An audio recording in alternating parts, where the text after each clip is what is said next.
जब जिंदगी बहुत संघर्ष में चल रही हो, बहुत दुख का जीवन चल रहा हो, बहुत कष्ट का जीवन चल रहा हो, बहुत कष्टमय जीवन चल रहा हो, तब शमी के 5 पत्ते, शमी के 5 पत्ते एक दुर्वा के साथ एक अक्षत चावल का एक दाना, वो भी हल्दी में भिंगोया हुआ हो या केसर में भिंगोया हुआ हो। शमी पत्र 5, एक दुर्वा, एक चावल का दाना, जो दिल से हृदय से बेलपत्री के वृक्ष के नीचे पार्थिव लिंग का निर्माण कर कर मट्टी का शिवलिंग बनाकर प्रदोष काल में, मतलब शाम के समय पर शिवलिंग बनाकर उस पे जल चढ़ाकर, जो ये 5 शमी का पत्र, एक दुर्वा और एक चावल का दाना, अपनी कामना कर कर, जो दुख चल रहा है बाबा से विनय कर कर एक एक पत्ता जब समर्पित कर दे, फिर एक दुर्वा समर्पित कर दे, फिर एक चावल का दाना समर्पित कर दे और बाबा का वहीं पर पुनः विसर्जन कर दे, 3 महीना तो जाने दो, 15 दिन के अंदर वो दुख कटता जरूर है, चाहे कोई भी दुख, किसी भी तरह का दुख क्यों न।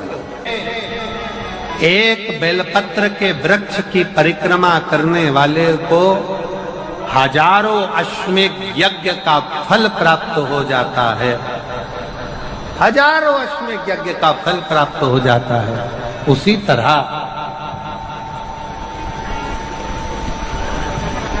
तरह एक पार्थिव लिंग का निर्माण करने वाले को, मिट्टी का शिवलिंग का निर्माण कर कर पूजन करने वालों को 12 ज्योतिर्लिंग के शिवलिंग के दर्शन का पुण्य फल प्राप्त। बहुत ध्यान लगाकर सुनिएगा। एक बेलपत्री और उस बेलपत्री में एक चंदन की बिंदी और एक अक्षत का दाना मात्र रखकर भी अगर शिवालय पर चढ़ा दी जाती है, एक बेलपत्री, एक चंदन का बिंदी, और चंदन फिर निवेदन करेंगे। आज के जमाने में तुम लोग सब घिसा घिसाया, पड़ा पड़ाया, डब्बी का सामान ले लेकर, वो नहीं, चंदन की मुठिया रखो, थोड़ा सा भी घिसो, जरा सा भी घिसो, उसकी एक बिंदी और एक चावल का दाना, जब हम भगवान देवाधिदेव महादेव को समर्पित करते हैं, अपनी कामना कर कर समर्पित करते हैं, तो निश्चितता है। महापुराण की कथा कहती है शंकर भगवान उसका फल शीघ्र प्रदान कर देते हैं। भले आपने कुछ करा ना करा, उसका फल तुम्हें मिल जाता है। में जाना, लोटा भरकर जल समर्पित करना, और कभी तुम्हारे जीवन में अगर तुमको लग रहा है कि मैं दुखों से पीछा छूट ही नहीं रहा, तब उस जगह पर बेलपत्री के मध्य भाग में पीला चंदन, ये जो पत्ती है और ये 2 पत्ती हैं, ये बड़ी पत्ती और ये बीच की जो 2 पत्ती है, इसके बीच में जो डंडी का भाग रहता है, जो बीच में डंडी का जो भाग है, बड़ी पत्ती और ये 2 छोटी पत्ती के मध्य में जो डंडी का भाग है, उस डंडी के भाग में पीला चंदन और एक अक्षत पीला, शंकर भगवान को आप अगर प्रदोष काल में समर्पित कर रहे हैं, तो ये निश्चित है कि धीरे धीरे कर कर वो दुख समाप्त होगा, वो दुख हटेगा ही। प्रगत वर्णन किया गया शंकर भगवान की आराधना में, शिव की आराधना में, जब तुम्हें लगता है कि तुम्हारा व्यापार नहीं चल रहा, कोई तुम्हें धोखा दे रहा है, लक्ष्मी नहीं आ रही, बहुत चिंता में पड़े हुए हो, बहुत टेंशन में जिंदगी चल रही है, बहुत बीमारियां तुमको घेर ली है और चारों तरफ अंधेरा ही अंधेरा नजर आ रहा है, तुमने विचार करा अब मैं तो मर जाऊं तो अच्छा, मैं सुसाइड कर लूं तो अच्छा, मैं मर जाऊं तो अच्छा, तो मरने से पहले एक काम कर कर देखना, शंकर भगवान की आराधना कर कर देखना, शिव पर एक लोटा जल चढ़ा कर देखना, और ज्यादा चिंता, ज्यादा टेंशन हो तो बेलपत्री के जड़ को घिसकर उसका चंदन बनाकर शंकर को लेपन कर कर उसकी भी आराधना कर कर देखना कि बेल चंदन का फल क्या। बेलपत्र, एक बेल, ये कोई साधारण नहीं, एक बेलपत्र एक बेल, ये कोई साधारण नहीं, एक बेल। इसकी नीचे की डंडी से लेकर ये दो पत्तियां जहां लगी हैं और दो पत्ती से लेकर ये बीच की जो पत्ती है उसमें जो गैप है, उसमें जो जगह है, दिख रही है आपको? ये दो पत्ती से लेकर बीच की पत्ती के बीच में जो जगह खाली रहती है, 33 कोटि देवी देवताओं विराजमान रहते हैं इस बीच की जगह में। जब शिव जी को चढ़ाया जाता है तब इस पत्ती के बीच की जगह शंकर के शिवलिंग पर रखा जाता है, तो शिव जी इतने प्रसन्न होते हैं कि मेरी स्तुति करने के लिए ये भक्त 33 कोटि देवताओं को लेकर आया है, मेरी स्तुति करने के लिए। लोग चावल लाए, लोग अंबारियां लाए, धन लाए, दौलत लाए, संपदा लाए, पर एक शंकर का भक्त ऐसा होता है जो एक बेलपत्री के रूप में 33 कोटि देवताओं को, 64 योगिनियों को, आदि शक्तियों को शंकर को समर्पित करता है। कितना सुंदर संवाद है, कितना सुंदर बात कही कि भूल से भी, भूल से किसी तीर्थ में नहीं गए,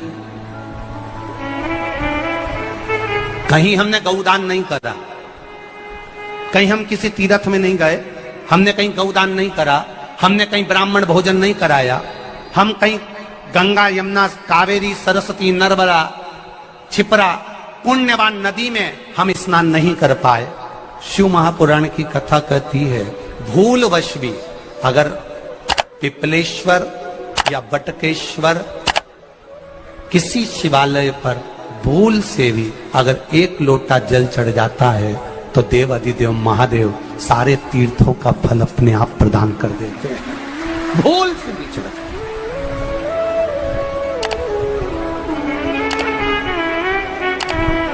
एकांतेश्वर महादेव किसी तीर्थ में नहीं गए, कहीं हमने गौदान नहीं करा, कहीं हम किसी तीर्थ में नहीं गए, हमने कहीं गौदान नहीं करा, हमने कहीं ब्राह्मण भोजन नहीं कराया, हम कहीं गंगा यमुना कावेरी सरस्वती नर्मदा छिपरा पुण्यवान नदी में हम स्नान नहीं कर पाए। शिव महापुराण की कथा कहती है भूलवश भी अगर पिपलेश्वर या बटकेश्वर किसी शिवालय पर भूल से भी अगर एक लोटा जल चढ़ जाता है तो देव अधिदेव महादेव सारे तीर्थों का फल अपने आप प्रदान कर देते हैं। भूल से भी चढ़,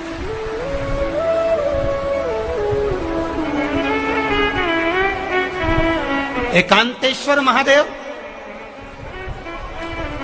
जो कि एकांत में बैठा हुआ है, एकांतेश्वर महादेव अकेला बैठा है अलमस्त होकर। आप जा रहे हो गाड़ी लेकर, आप 4 व्हीलर गाड़ी में जा रहे हो, ट्रैक्टर में जा रहे हो, ट्राली में बैठकर जा रहे हो, क्रूजर में बैठकर जा रहे हो, 2 व्हीलर गाड़ी में बैठकर जा रहे हो, और एकांतेश्वर महादेव का मंदिर दिख गया, कोई एकांत में, भले उसका नाम नहीं मालूम तुमको कि कौन सा महादेव, पर अकेला बैठा है जंगल में, वृक्ष की छांव में, एक ओटले पर, कोई दीवार नहीं, कोई जाली नहीं, कोई गेट नहीं, कुछ भी नहीं। शिव मंदिर में जाकर एक लोटा जल समर्पित करती थी, और शास्त्र कहता है कि शंकर के मंदिर में अगर एक लोटा जल कोई एक परिवार का व्यक्ति भी समर्पित कर रहा है तो समझ लेना कि वो अपनी 71 पीढ़ी को पार लगा रहा है। वो अकेला नहीं, 71 पीढ़ी को पार लगा रहा है। शिव महापुराण की कथा कहती है जब बच्चा गर्भ में आता है, माता के गर्भ में जब संतान आती है और माता के गर्भ में जब संतान रहती है, उस 9 महीने में स्त्री नारी अगर कहीं शंकर के मंदिर के सामने से निकल जाए, या शिवालय का जल स्त्री को मिला हो, या शंकर भगवान का कोई प्रसाद, या शंकर भगवान का कोई नाम जाप, या शंकर भगवान का कोई मंत्र जाप उस स्त्री के कानों में पहुंच जाए, तो जो गर्भ में बच्चा होता है वो बच्चा शंकर की कथा तक या शिवालय तक उसको बिना बोले ही वो अपने आप चला ही जाता है, पहुंच ही जाता है। उस गर्भ में रहने वाले बच्चे को भगवान शंकर के मंदिर के सामने से भी कोई गर्भवती स्त्री निकल कर चली जाती है तो उसका भी फल उसको प्राप्त हो जाता है। उसका भी फल उसको प्राप्त हो जाता, और वो फल साधारण नहीं होता। क्यों? बेलपत्री को जब भी चढ़ाया जाता है तो पीछे की डंडी पकड़कर नहीं चढ़ाया जाता। बेलपत्री को चढ़ाने के लिए मध्य भाग को, जैसे यह बेलपत्र होता है तो इसका मध्य की जो डंडी होती है, मध्य भाग होता है बेलपत्री का, तब मध्य भाग को पकड़कर हम भगवान शंकर को बेलपत्र समर्पित करते हैं। कोई भी बेलपत्र ऐसे नहीं चढ़ाता कि डंडी पकड़ के चढ़ा दिया, फिर पीछे की डंडी पकड़ के चढ़ा दिया, फिर पीछे की डंडी पकड़ के चढ़ा दिया, फिर डंडी पकड़ा, फिर चढ़ा दिया ना। मेरे देवादिदेव महादेव को जब भी बेलपत्र चढ़ाया जाता है तो मध्य भाग, पीछे की डंडी पकड़कर नहीं, मध्य भाग से भगवान शंकर को बेलपत्र समर्पित किया जाता। मध्य भाग से जब भी पकड़ेंगे तो मध्य भाग को पकड़कर बेलपत्र समर्पित करेंगे। क्यों?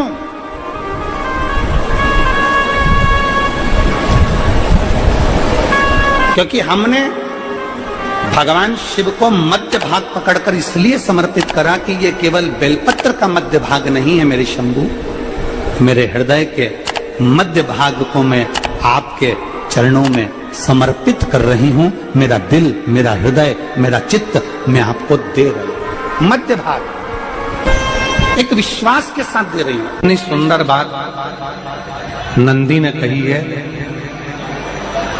नंदी ने ये बात जो कही वो वास्तव में बड़ी सुंदर है कि मान लो यदि कोई कार्य तुम्हारा हो नहीं रहा और पूरी दुनिया में तुमने कर कर देख लिया, बहुत प्रयास कर कर देख लिया, तो भी वो कार्य अगर तुम्हारा नहीं होता, तो फिर एक काम करो कि शिव की स्तुति करो, शंकर की स्तुति, शंकर का गुणगान, शंकर की भक्ति, शंकर का स्मरण।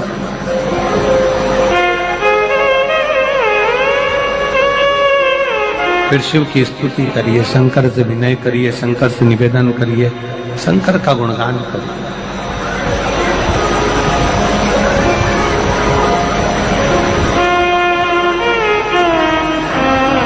पर भगवान की भक्ति होती कब?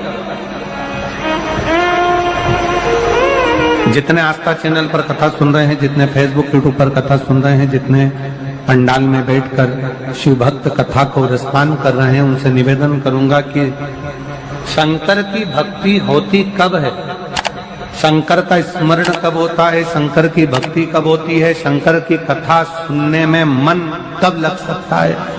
जब अपने भीतर की अभिमत्ता, अपने भीतर का अहम, अपने भीतर का अहंकार, अपने भीतर की आसक्ति, अपने भीतर का काम, अपने भीतर की तृष्णा जब दूर हो जाए तो समझो कि आप शिव में मन लगा बैठे।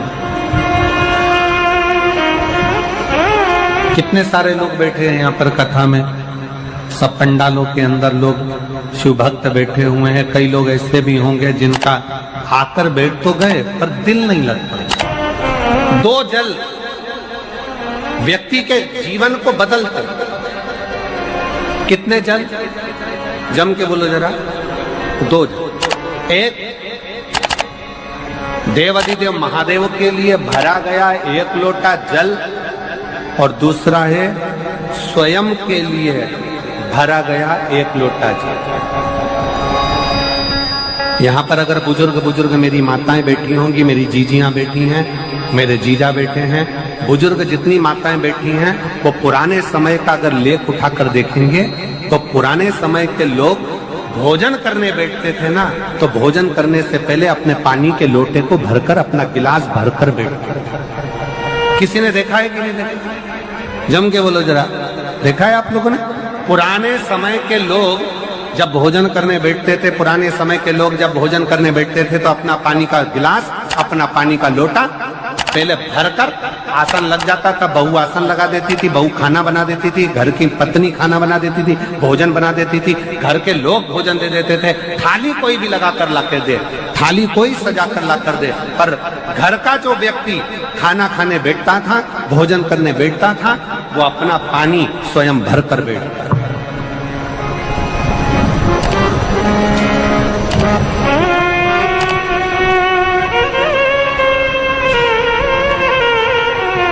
आज के जमाने में दुनिया के लोग कहते हैं मैं दुकान चला रहा हूं, दुनिया के लोग कहते हैं मैं घर चला रहा हूं, दुनिया के लोग कहते हैं मैं ये कर रहा हूं। तुम अपना खुद का पानी भरकर तो बैठ नहीं रहे और कह रहे हो कि घर चला रहा हूं। स्वयं का एक गिलास पानी व्यक्ति नहीं भर पा रहा। कितना सुंदर कहा है महाराज जी, बहुत सावधानी से सुनिएगा। दो जगह का जल व्यक्ति के जीवन को बदल देता है। एक शिव के लिए भरा गया जल और दूसरा स्वयं के लिए भरा गया जल। स्वयं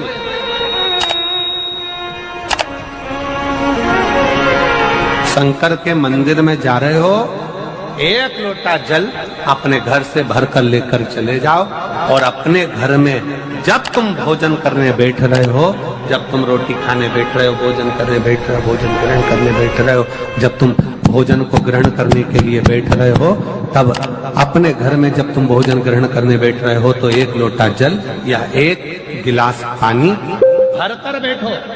बहू अच्छी है, पानी भरेगी, मना नहीं है। बेटा अच्छा है, पानी भरेगा, मना नहीं है। पोता अच्छा है, पोती अच्छी है, नाती अच्छा है, पंती अच्छा है, घर में सब अच्छे। तुम्हारी पत्नी भी अच्छी है, तुम खाना खाओगे तो वो पानी ला कर दे देगी। तुम्हारी बहू भी अच्छी है, तुम भोजन करोगे तो वो पानी ला कर दे देगी। तुम्हारा परिवार का हर व्यक्ति अच्छा है, तुम्हारा कहना मानता है। तुम जिमने बैठोगे, भोजन करने बैठोगे तो वो पानी ला कर देगा। पर शिव पुराण की कथा कहती है, जो व्यक्ति भोजन करते समय अपना जल स्वयं भर कर बैठता है, उसकी जिंदगी में से 3 रोग समाप्त हो जाते हैं। कितने रोग समाप्त हो जाते हैं? 3।